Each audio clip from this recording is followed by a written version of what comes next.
Factorio. The answer to the question, what would happen if the Industrial Revolution and insert extremely addictive thing here had a child? If you've just gotten hooked and are looking for some simple ways to improve your factory, or you're so hooked that you'll watch any Factorio content that comes across your screen, this video is for you. The tips I'll be imparting to you in this video aren't how to build neater production lines or the like, because if they were, it would be rather hypocritical of me considering the fact that I built this monstrosity and haven't yet removed it from the face of the planet. Instead, we're going to focus on little changes you can make to yourself and to how you play the game. While I certainly understand the temptation to destroy, pave over, or otherwise ignore what you've already done, I can say with certainty that in Factorio it's typically a bad choice. This comes from experience. At one point I decided I didn't want a factory that went up down because, let's face it, left-right is far more stylish. What I should have done was leave my existing factory intact, at least while building the new factory. Of course, I also decided that while I was rebuilding the factory I should increase the capabilities of it, which led me to quickly running out of resources before I could finish it. This then led to everything taking longer than it should have, and my taking a brief hiatus from the game to consider my life choices. But that's in the past now, which means now we can get on with expanding the factory.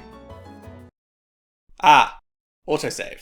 This is going to take a while. Which I suppose leads me perfectly to my next tip, using non-blocking saving. The autosave function in Factorio is invaluable, particularly for people like me who have a funny way of managing to end up trying to occupy the same space as the front of a full-speed train. However, as your world grows larger, the time it takes to save becomes longer, which has an extremely detrimental effect on your Factorio performance. At the most basic level, it's time lost staring at a frozen screen with a progress bar when you could otherwise be expanding the factory. At a higher level, this disruption could potentially interfere with your focus, which is a particular issue if you, like me, can have a rather fragile focus at times. While you could decrease the autosave frequency or outright disable it, there is a better option.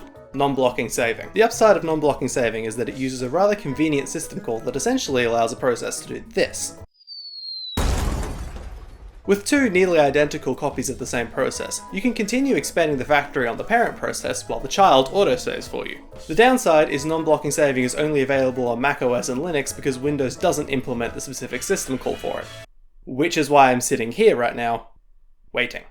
Anyway, while we're waiting, it's time for one that is somewhat untested. I can't explain exactly why it works, but it certainly seemed to work for me. My greatest strategy for improving my performance in Factorio is having separated parents.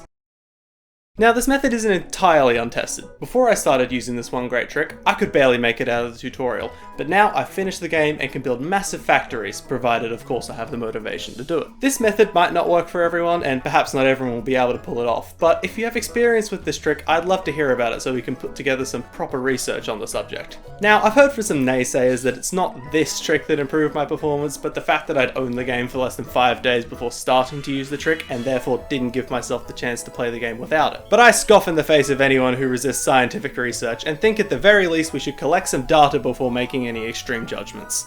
Anyway, it's still saving. This is the end of the video. I've run out of things to say. There's nothing more here. Go watch something else. I'll let you know when it's finished. I really need to switch to Linux.